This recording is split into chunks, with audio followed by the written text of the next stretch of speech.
Assalamualaikum Ibu. Waalaikumsalam. Saya memperkenalkan diri dulu nih. Perkenalkan, saya Salma Rani Putri dari Universitas Muhammadiyah Surakarta, program studi pendidikan guru pendidikan anak usia dini. Maksud dan tujuan saya ke sini untuk memenuhi tugas mata kuliah saya, yaitu bimbingan konseling, dan ingin meng-cross-check bagaimana keseharian anak Ibu gitu. Sebelumnya dengan Ibu siapa? Ibu Parina. Ibu Parina. Ibu Parina, mohon maaf ya Ibu, memiliki berapa anak ya? 3. Yang satu namanya Hafid, Arfa, Ya. sama Hayana. Kalau yang pertama itu tadi Hafid usia berapa ya? Hafid 10 tahun, Arfa 5 tahun, Hayana 2,5 tahun.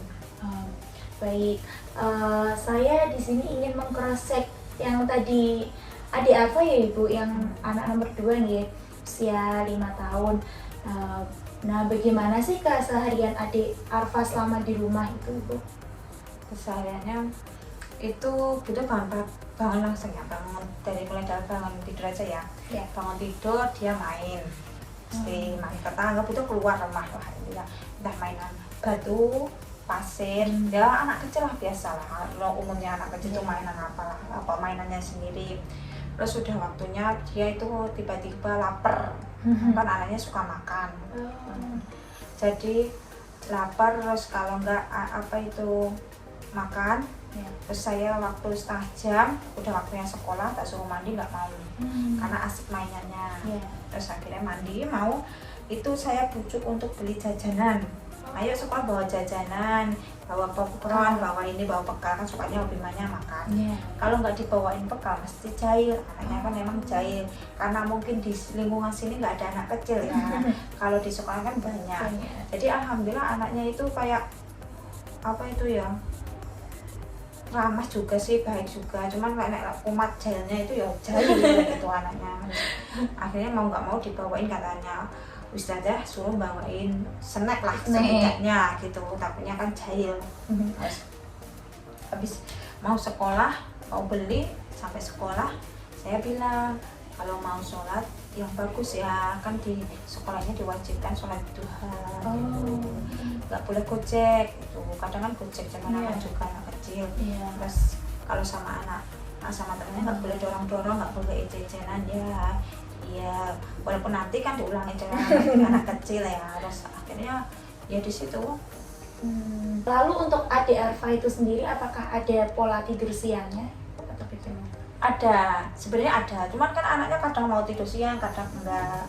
Kalau saya dan adiknya tidur siang, kadang ya juga ikut tidur. Tapi kadang ya main gitu.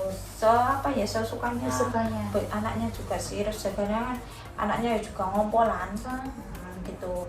Jadi kalau ibunya juga nggak bisa tidur jenak juga, soalnya kan minumnya itu banyak.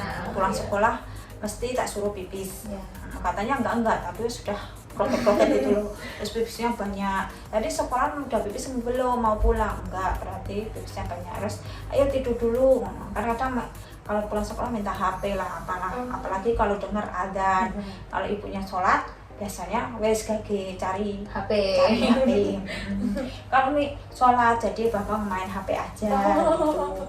Terus entar aja habis tidur gitu, adiknya kan tidur, habis sholat dulu, entar dikelonin, terus pipis dulu, pipis banyak, terus tak tunggu setengah jam dulu, setengah jam kok pipisnya dikit, berarti ini nunggu 1 jam training toiletnya. Tapi kalau setengah jam itu kok banyak jaraknya pipis dari yang awal tadi, itu berarti ya setengah jam. Tapi nek enggak pipisnya dikit, itu berarti minumnya ya juga berkurang, terus mesti 1 jaman lah ngomongnya. Kalau pipisnya dikit setengah jam itu setengah jam, ke pipis yang awal itu setengah jam, itu pipisnya dikit, pasti engkau berarti yang ronde kedua training ke toiletan itu 1 jam. Misalnya 1 jam lumayan, aku mending yang 1 jam daripada ngompol. Iya kan.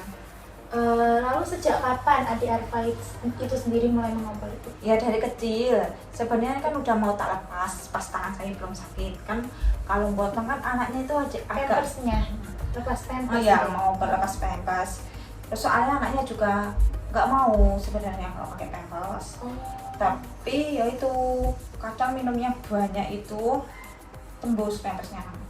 Soalnya kan minumnya banyak. Iya. Contoh dia kan sore itu jam 5 apa setengah 6 itu mandi. Terus kok ke Isa itu kadang pipisnya 3 kali. Itu biasanya pampersnya langsung penuh. Oh. Itu terus mesti tembus. Tapi kalau Isa sampai jam 9 mau tidur lagi malam. Udah. Itu nggak ngompol. Terus dicatat gampang. Tapi kan naturnya aku jam 10 pas jam 10 kan belum ngompol itu. Iya. Terus pipis alhamdulillah udah nggak ngompol. Tergantung minumnya. Kadang kan 1 botol itu kan anaknya aktif kan. Iya. Jadi bentar-bentar Sampai minum, capek minum. Kadang makan 1 suap minum, 1 suap lah. Akhirnya pipis itu. Akhirnya kan bentar-bentar pipis. Iya. Kalau nggak dikasih pampers, kasih anaknya kan setengah jam mesti pipis. Pipis. Ya intinya kurang 1 jam kurang mesti anak itu ngompol. Kalau nggak mau tak kasih pampers gitu. Tapi saya kasih pampers saat dia tidur. Soalnya kalau belum tidur Iya. dia nggak mau. Oh. Terus akhirnya tidur tak pakaiin antara jam 10 tapi masih tak atur sampai jam 9 lah. Setidaknya kalau saya mau tidur kan antara jam 9 jam 10 masih tak atur. Empok biar nggak wanti-wanti biar nggak tembus gitu. Kemudian apakah ada anggota keluarga lain yang mengalami hal yang sama itu di umur yang sama kayak adik Arfa gitu? Ya saya dulu SD, saya ingatku SD saya. Ibu Ngompol. sendiri? Kakaknya ya juga sampai saat ini masih ngompol dan alhamdulillah ini kayak saya pijitkan gitu loh, takutnya itunya turun apa gimana. Iya. Dan alhamdulillah saat dipijat itu berkurang ngompolnya. Dulu kan nggak pernah dipijat. Iya. Itu sehari bisa ngompol 2 kali 3 kali walaupun udah training toilet. Jadi kayak mau tidur jam 11 jam 10 ayo pipis dulu. Karena anak yang lain kadang udah nggak ngompol. Iya. Nah itu pun jam 12 saya kayak training lagi kadang masih ngompol. Gitu. Ngompol itu kadang 2 kali apa 3 kali apalagi kalau dingin gitu mesti. Terus akhirnya saya terus piring saya saya pijatkan ya, pijatkan. Alhamdulillah saat ini jarang ngompol mbak, kadang 3 minggu sekali kali ngompol pas dingin apa dia kecapean kan. Cowok itu kan kadang aktif itu kan pengaruh juga kan. Gitu. Kemudian bagaimana hubungan adik Arfa itu dengan teman-temannya itu di lingkungan sini ya? Ya kalau di lingkungan sini karena nggak ada umuran ya, kebanyakan kan SMA, SMP, SD dan seumuran Arfa itu cuma Arfa jarang Arfa aja. Jadi kan dia jarang apa itu ya keluar sama alhamdulillah anaknya welcome sama ibu-ibu sama bapak-bapak ya alhamdulillah gampang lah baru anak dan alhamdulillah tetangga sih ini kan baik. Jadi saya sama Arfa saya juga. Tapi kalau di sekolah ya alhamdulillah apanya yang jahil. Lalu apakah ada tekanan atau stres yang dialami adik Arfa itu? Alhamdulillah enggak. Anaknya ceria sih. Ceria. Gampang menghibur. Anaknya kan gampang senyum kalau minta maaf lah intinya. Kalau mokol ya ngono kalah anak kecil, tapi kalau pas nurut ya ceria lah. Mengemaskan anaknya. Kemudian bagaimana rutinitas ke kamar mandinya adik Arfa? Apakah melakukan pergi ke kamar mandi sebelum tidur atau? Ya, naik kamar mandi mesti wajib sebelum tidur itu pipis. Ya itu tergantung minumnya itu. Iya. Kalau minumnya banyak, walaupun mau tidur pipis masih ngompol. Tapi kalau minumnya dikit, terus anaknya ya nggak pola nggak aktif, biasanya udah nggak ngompol. Terus cuacanya juga panas gitu kan jarang ngompol juga sebenarnya. Tapi ya tetap tergantung minumnya. Walaupun panas, minumnya banyak tetap ngompol. Tapi kalau walaupun dingin dia jarang minum, nggak benar-benar nggak pipis, nggak beser lah kalau Lalu apakah adik Arfa ini memiliki kelainan atau penyakit hormon atau tidak? Kalau Arfa itu pernah, itu kan sekarang udah disunat umur 3 tahun. Karena pipisnya itu miring. Tapi alhamdulillah itu udah sunat. Tapi apa itu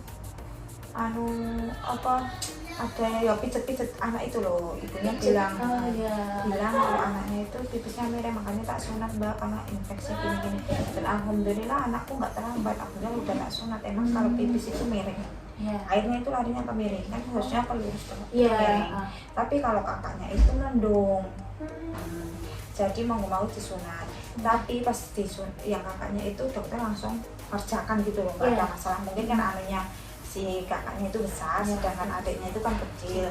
Terus pas ditengok-tengok dokter ini, dokternya biasanya menyarankan di rumah sakit, kan itu di rumahan ya, kayak klinik rumahan gitu. Praktek di rumah. Gitu. Terus dilihat-lihat kok dokternya berani. Alhamdulillah saat ini pipisnya udah lurus. Kemudian apakah Ade Arfa ini sering bangun ketika malam hari untuk pergi ke toilet, atau membangunkan ibu sudah ngompol seperti itu? Nah, Arfa itu kalau udah ngompol baru bangunin. Ya, kadang bangun haus minum gitu. Kemudian bagaimana reaksi Ade Arfa ketika mengetahui Ade Arfa itu ngompol? Apakah merasa malu atau merasa bersalah? Bagaimana itu, Bu? Ya karena setengah sadar ya anaknya. Iya. Jadi ya senyum-senyum menggemaskan gitu. Pipis ya bentar, kata saya kan tanya bentar ya, Umi ngumpulin nyawa. Terus dia itu kan risinan, Iya. jadi mau nggak mau ya agak jaga dulu gitu. Ya jangan terus kalau udah dibersihin ya sini maaf ya gitu. Berarti merasa bersalah, Iya. minta maaf gitu. Oke, baik. Kemudian bagaimana respon ibu atau ayah ketika mengetahui Ade Arfa itu mengompol? Apakah memberi hukuman atau justru memberi dukungan? Gitu. Sebenarnya kan masih anak kecil ya. Iya. Kalau hukuman kan nggak tahu, masih anak kecil kan belum saatnya dapat hukuman ya. Mesti dikasih tahu. Iya. Kalau mau tidur pipis dulu, pipis dulu. Tapi entah kalau mau terasa pipis bangun, itu mesti saat mau tidur dibilangin. Walaupun nanti ya pesan tembus lagi ya. Itu kan zaman juga anak kecil yang Iya. belum saatnya apa. Ya kadang nggak ya ngompol mesti, tapi sering ngompol lah daripada enggaknya.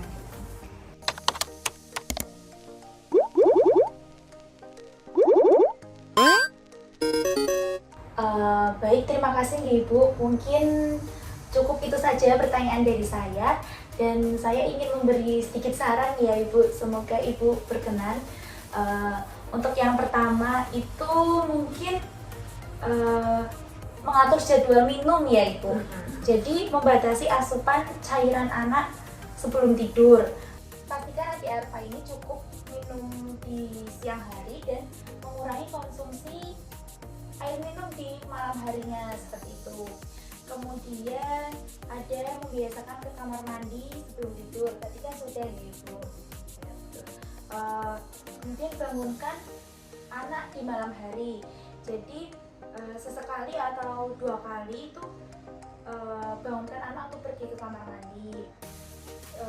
Cara ini tuh bisa membiasakan anak untuk bangun jika anak tersebut butuh buang air kecil seperti itu.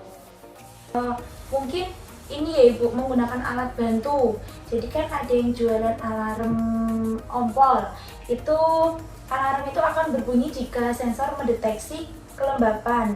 Jadi membangunkan anak agar pergi ke kamar mandi seperti itu. Kemudian menghindari minuman yang mengandung kafein, seperti misalnya teh, kopi seperti itu. Nah, Ade Arfa itu sendiri apakah suka minum teh? Iya, karena ayahnya hobinya minum es teh.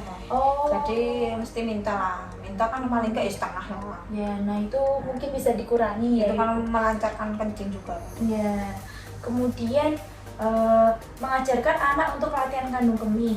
Jadi dorong anak untuk menahan buang air kecil selama beberapa menit sebelum akhirnya pergi ke kamar mandi. Nah, cara tersebut itu bisa membantu mengontrol kandung kemihnya. Ya, itu. Kemudian konsultasi ke dokter ya Ibu. Jadi jika mengompol berlanjut atau disertai dengan gejala lain, itu Ibu bisa konsultasikan ke dokter. Seperti itu. Kemudian bisa memberikan pujian atau penghargaan, seperti misalnya kalau Ade Arfa sudah tidak mengompol, nah itu kayak wah bagus, pinter, udah nggak ngompol, seperti itu. Memotivasi terus ya. Kemudian ada mengurangi stres. Jadi pastikan anak tidak mengalami stres yang berlebihan seperti itu. Insya Allah sarannya Mbak saya laksanakan. Semoga berhasil, doakan aja ya Mbak ya. Ya, baik, terima kasih nih Ibu. Mungkin itu saja wawancara saya dan mohon maaf bila saya ada salah-salah kata dan terima kasih Ibu sudah meluangkan waktunya. Assalamualaikum warahmatullahi wabarakatuh. Waalaikumsalam.